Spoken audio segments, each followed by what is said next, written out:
네, 여러분 안녕하세요. 경매공매 가이드입니다.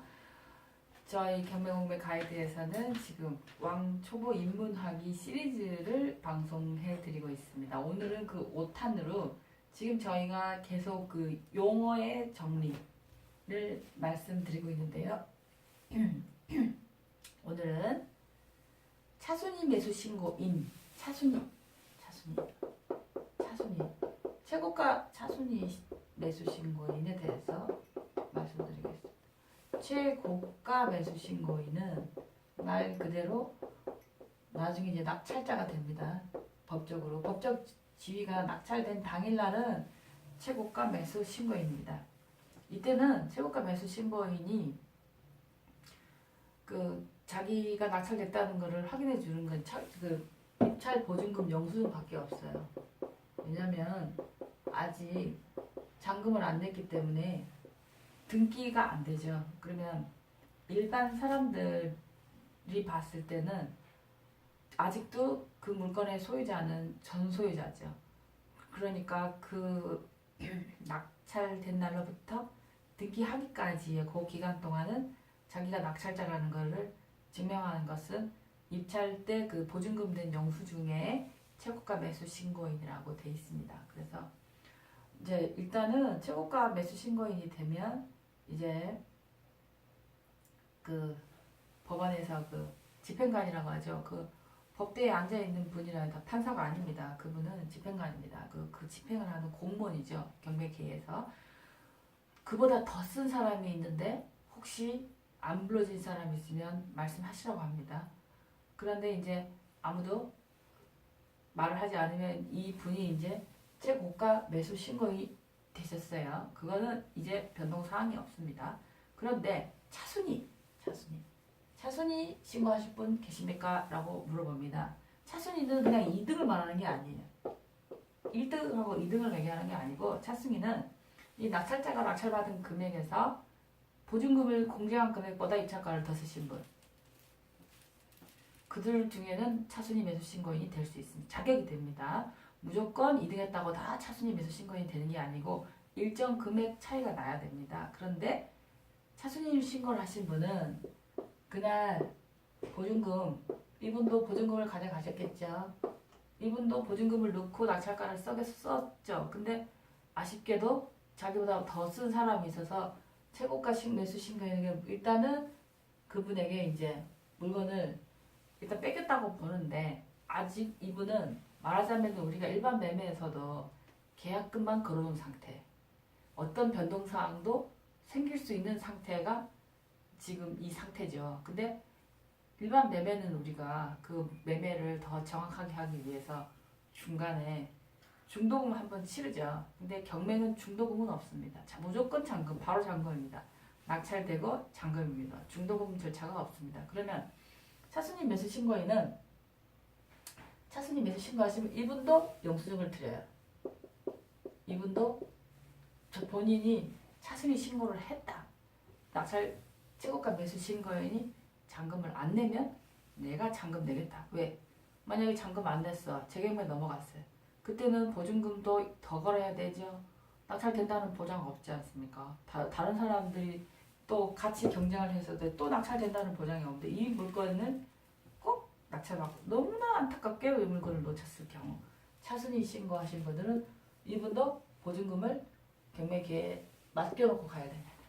이 사람도 맡겨놓고 이 사람도 맡겨놓고 자 그리고 이 사람 낙찰된 사람은 낙찰된 차순위 최고가 매수 신고인 영수증이 나가고 차순위는 차순위 매수 신고인 영수증이 나갑니다.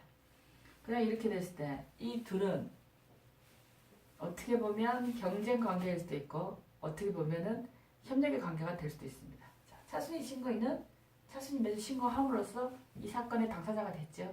그러면 이분 연락처를 알 수 있겠죠. 법원에 연락할 수 있지 않습니까? 그러면 그 사람한테 자, 당신이 이 물건을 사서 무엇을 하려고 하는지 모르겠지만 나는 이 물건 왜 이런 물건 중에 이 물건 다 받았는데 얘 하나 못 받았어. 그러면 당신은 이거 나랑 딴 데 가서 사셔도 되지만 저는 이 물건이 꼭 필요하니 이 물건을 어떻게 저한테 파십시오. 뭐 이런 그 협상도 가능합니다. 만약에 차순위가 최고가 매수 신고인 잔금을 안 냈을 때 차순위도 대출이 가능합니다. 경락대출. 차순위이기 때문에 경락대출 신청 가능합니다. 신청 자격이 됩니다. 자, 그럼 만약에 최고가 매수 신고인이 3월 15일까지 잔금 납부일이에요. 잔금 납부일. 이때는 최고가가 낼 수 있는 날짜죠. 자, 이 날짜 지났어요. 그러면 이제 차순위가 낼 수 있는 날짜가 돌아옵니다. 평균적으로 한 달 계산하겠습니다. 10월 차순위가 내는 날짜. 그러면 최고가 매수 신고인이 날짜를 잔금을 안 내서 차순위가 낼 때 최고가 매수 신고인은 보증금 어떻게 됐죠? 보증금, 입찰 보증금, 몰수. 야, 차순위야 보증금 냈죠. 차순위가 이때 납부. 그러면 차순위가 소유자가 되죠. 그러면 최고가 매수 신고인은 보증금을 몰수당합니다. 자, 이 날짜까지도 안 냈어. 차순위도 안 내고 선순위도 안 내고 최고가 매수 신고인도 안 내고 최고가도 안 내고 차순위도 안 내요. 그러면 어떻게 됩니까? 재매각 잡히겠죠. 차순위가 있는 물건은 재매각 날짜가 보통 2달. 차순위도 돈을 마련 못해. 잔금 못 냈어. 그럼 최고가 매수 신고인이 잔금을 내면 차순위는 최고가가 냈으니까 차순위는 돌려받겠죠. 차순위. 자, 그래서 아니죠. 요 날짜까지 안 되고 최고가가 냈다. 최고가 매수 신고인이 냈다. 그럼 차순위는 보증금 못 돌려받는. 최고가가 되면 차순위 못 돌려받죠? 네. 네, 못 돌려받는다. 이거 냉정하게 이때부터는 먼저 내는 사람. 그러면 둘 중에 한 사람은 보증금이 몰수된다. 차순위 매수 신고를 보통의 경우 최고가 매수 신고인이 냅니다. 못 낸 경우 차순위가 내겠죠. 근데 차순위가 있다는 거는 굉장히 심리적 압박이 있어요. 이 날짜를 놓치면. 그래서 그 차순위 신고가 있는 물건에 대한 그 잔금은 굉장히 신경 써서 내셔야 되고, 사실 좀 이 차순위가 버티고 있다는 사실에 대해서 차순위 없으면 재매각까지 내면 되는데 차순위가 있기 때문에 그 심리적 압박이 있습니다. 그래서 차순위는 이등을 말하는 게 아니고 낙찰자가 낙찰받은 금액에서 보증금을 뺀 금액보다 더 쓴 사람은 최고가 매수 신고인이 안 됐더라도 차순위 한 번 기회를 달라는 거죠. 그렇게 해서 만약에 차순위 매수 신고인이 보증금을 냈어요. 그러면 보통 2달 정도는 못 돌려받는다. 재매각 날짜까지는 보증금 못 돌려 한 2달 돈이 묶인다는 거를 감안하셔야 됩니다. 자, 중복 경매 이중 경매라는 용어가 있습니다. 어떤 거는 임의경매, 임의경매, 강제경매, 임의경매. 어떤 한 사건에는 이해 당사자가 채권이 많은 경우에는 경매 신청자가 한 4-5건 되는 경우, 그런 경우도 많이 있습니다. 근데 경매가 진행하고 있는데 감정도 하고 접수돼서 진행하고 있는데 어느 시점에 중복 경매에 또 들어오면 이것도 하느라고 보통의 사건보다 또 길어지고, 또 이 중복 경매 들어오면 시간이 좀 많이 길어집니다. 일반적인 사건보다. 접수될 때마다 처리해야 되니까. 이게 접수됐을 때는 왜 접수가 되냐. 일단은 임의경매를 넣었어요. 거기에 사는 세입자들이 또 강제경매를 또 넣어요. 101호도 넣고 102호도 넣고 막 넣어요. 자, 이런 경우 사건 그 경매 부동산하고 소유자는 동일하겠죠. 채권자가 계속 바뀌었는데 채권자가 소유자와 물건은 동일해요. 근데 채권자들이 다른 거죠. 이거는 이 채권자는 A 씨, 이 채권자는 B 씨, 이렇게. 여기는 말하자면은 우리은행 임의경매. 여기는 채권자는 B 씨, 여기는 K 씨 이렇게.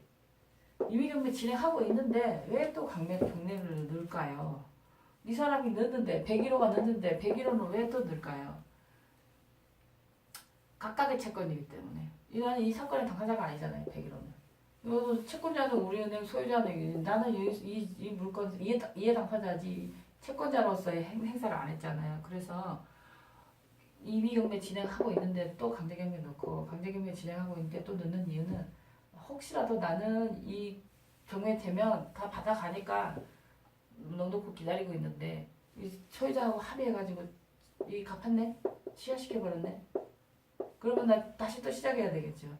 그러니까 이 사건은 이 사건이고 나는 이 사건에 또 채권자가 돼서 경매를 진행합니다.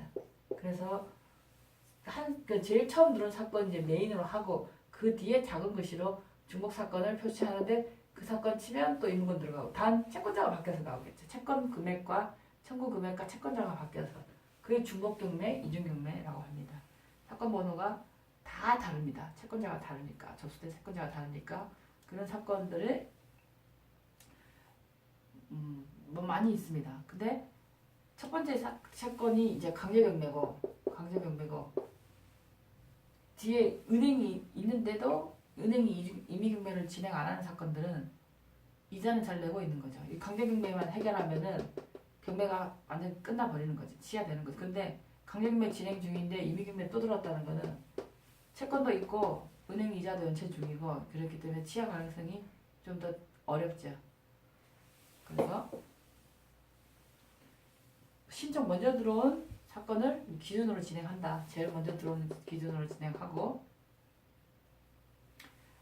뭐 같은 사건이다. 근데 채권자가 다르다. 그래도 중복 경매 진행 진행하고 있는데도 신청 채권자가 다 일리해서 계속 진행하는 사건도 많이 있습니다. 그것이 중복 경매. 그것도 뭐 이중 경매라고도 하고 중복 경매라고도 합니다. 같은 말입니다.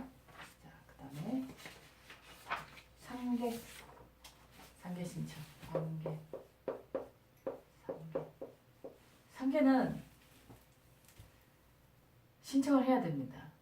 상계 신청을 상계 대상이 되는데 상계 신청을 안 하면 그것까지 법원에서 알아서 해줄 수 없어요. 그 인력이 없고 그 사람이 상계를 원하는지 안 원하는지 알 수 없고 그래서 상계 신청을 할 수 있는 사람은 배당을 받는 사람.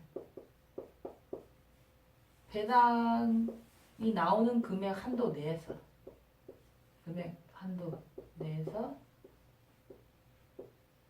이 배당을 받는 사람이 낙찰자 됐을 때, 낙찰 받았을 때 말하자면은 이 사람이 낙찰을 1억에 받았어요. 이 사람이 세입자일 수도 있고 채권자일 수도 있죠.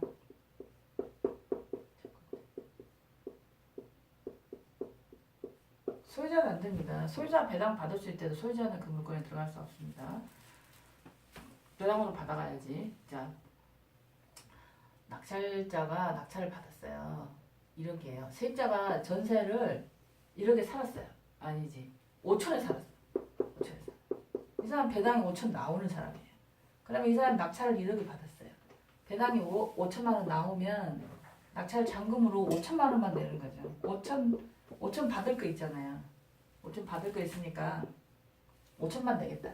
이것이 상계 신청입니다. 상계를 배당 받을 수 있는 사람이 낙찰 받았을 때 나 5천만 원 받을 거 있으니까 이만큼 빼고 나머지만 내겠다 라고 하는 것이 상계 신청이고 상계 신청은 법원에서 정한 날짜에 해야 됩니다. 내 배당 받는 사람이 낙찰 받은 거 확인해 갖고 그 신청도 안 한 거를 상계 신청해 줄 수는 없죠. 원하지 않을 수도 있고 원할 수도 있고. 자, 그래서 상계 신청을 하면 배당도 안 나온 사람이 상계 신청을 한다면 말이 안 되죠. 받을 것도 없으면서 안 된다는 말이 안 되고 배당 금액 한도 내에서. 그런데 세입자가 이런 경우에 이제 5천만 원만 더 내면 돼. 말 그대로 5천 전에 줬으니까 나머지 5천 주고 이제 이 집을 사는 건데 이 5천에 대해서 우리가 보통 낙찰의 80%까지 경락대출이 가능하죠. 근데 이렇게 상계 신청해서 그럼 5천만 원 물거에 대해서 80% 대출해주나? 이건 좀 어렵다. 상계 신청한 세입자는 경락대출 받기는 좀 어렵습니다. 대부분의 은행에서는 상대권에 대해서는 경락대출을 잘 진행하지 않습니다. 그래서 이제 저번 강의에 보니까 80%씩 대출해준다면서요. 그래서 1,000만 원만 준비하고 낙찰 받았는데 왜 80%안 해줍니까? 이 상대권은 원칙적으로 경락대출. 그러면 5천만 원에 5844천, 그럼 1,000만 원만 있으면 사겠죠. 계산상으로는. 근데 은행에서는 상대권에 대해서는 경락대출을 썩 좋아하지 않습니다. 아니면 이분이 대출 받으셔야 되면 상계 신청하지 마시고 대출 받으시고 상계 배당 받으셔서 그 돈을 유용하시는 게 낫지. 상계 신청해놓고 배당 신청, 대출 신청하시기는 좀 어렵습니다. 채권자도 이렇게 가는 이 상계 신청하는 원리 이것에서 나온 것이 NPL이죠.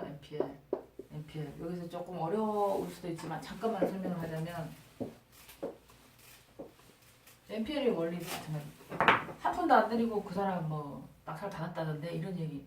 그 얘기를 잘 들어보면 채권자가 상계 신청한 경우가 많습니다. 자, 채권이 있어요. 채권이 10억입니다. 깎아서 8억에 샀어요. 실제로는 8억이지만 등기 서류상 10억을 주고 샀다고 나와 있어요. 자, 이 물건이 경매 진행 중에도 채권자는 바뀔 수 있습니다. 자, 근데 이 물건이 막 유찰돼가지고 최저가가 5억까지 떨어졌어요. 그런데 채권자가 들어가서 10억에 낙찰을 받아요. 실제로는 5억이면 사는데 높게 쓰는 거죠. 왜 높게 씁니까? 10억을 쓰면 10억이 배당이 나오면 상계가 가능하잖아요. 이때 싸게 샀잖아요. 이게 NPL입니다. NPL로 채권을 사면 낙찰이 한도 끝도 없이 떨어질 때 채권자의 자기 배당 금액만큼 낙찰도 되고 나보다 더 쓰고 나오네. 누가 12억 썼네. 그럼 나는 10억 배당 받고 빠져도 되고 이래서 NPL을 하려는 거죠. 이 물건을 핸들링 할 수 있는 거죠. 이게 지금 내가 배당이 10억인데 돈이 여유가 있어서 20억 쓰시고 사셔도 되죠. 10억만 내시면 되니까 10억에 샀으니까. 막 높게 쓰시는 분들 중에 그런 경우 있습니다. NPL로 채권자가 되신 분들은 막 씁니다. 그 금액 그 물건을 그 NPL로 바라볼 때는 왜 이렇게 5억까지 떨어진 거는 배당감 나타나서 20억까지 썼을까? 그런 물건들 중에는 이런 경우도 많습니다. NPL은 상계를 항상 염두에 두고 NPL을 진행합니다. 그것이 NPL이 채권 투자죠. 채권 투자로 부실채권은 뭡니까? 부실채권이라는 경매 진행한다는 얘기죠. 부실 났으니까. 근데 채권자가 됐어요. 채권자로서 낙찰받아서 상계가 가능하다는 것이 NPL입니다. 자, 우선 매수권. 공유자 우선 매수권. 공유자 우선 매수는 간단한 얘기입니다. 공유자 우선 매수권. 공유자가 또 우선 매수하려면 보증금을 일반 낙찰자와 동일하게 보증금을 제공해야 됩니다. 자, 공유자 우선 매수권은 말 그대로 소유자가 한 명 이상이다. 다수. 한 명이, 2명일 수도 있고, 10명일 수도 있죠. 그런데 왜 공유자한테 우선 매수권을 주냐면, 공유자 중에 한 사람이 그 물건을 가져가면, 분할 등기하는 이런 복잡한 절차 없이 그 안에서 지분 가지고 있는 사람이 나머지 지분 가져가는 게 가장 일이 많이 안 일어나고 깔끔하죠. 그래서 공유자한테 우선권을 줍니다. 그래서 어떻게 보면은 나머지 공유자들이 다른 사람보다 더 우선하여 물건을 싸게 살 수 있는 어떤 혜택을 또 준다고 볼 수도 있죠. 왜냐면 10분의 1인 물건을 낙찰받으면 10분의 1인 지분자로 들어가는데 이 물건이 다 나왔어. 경매가 10분의 1 다. 그러면 이런 물건에 이렇게 다 나왔어요. 내가 다 낙찰받았어. 다 내가 소유자야. 그래도 등기는 이렇게 나눠져 있단 말이죠. 이거 촉탁으로 정리가 안 되죠. 이거를 그 잔금 내면은 이 사람 빠지고 내가 들어가고 이 사람 빠지고 이것도 나고 이것도 나지만 등기가 이렇게 나눠져 있어요. 그거를 어떤 청구에 의해서 정리를 해주는 거죠. 가능하죠. 이건 다 자기가 소유니까. 근데 잔금 낸다고 이 등기가 이렇게 정리가 되는 게 아니에요. 누가 정리해주겠어요? 해달라고 해야 정리해주지. 이래서 이 사람이 빠져나가고 새로운 사람 들어오는 것보다 이 중에 있는 사람이 가져가서 이렇게 가져가는 게 등기 실무편에서는 편하겠죠. 그래서 공유자에게 우선권을 준다. 최고가 매수 신고이 나타났을 때 공유자가 우선 매수권을 행사하면 그 낙찰받은 금액에 공유자가 우선하여 그 물건을 낙찰받을 수 있게 편의를 제공해 주는 것이 공유자 우선 매수권입니다. 공유자 우선 매수권이 있다는 것은 헛걸음할 수 있는 여지가 있다. 또 이 물건이 지분 매각이라는 것을 공유자 우선 매수권만 봐도 지분이라는 것을 말씀을 드리는 것입니다. 네, 오늘 강의는 여기까지 하겠습니다. 시청해 주셔서 감사합니다.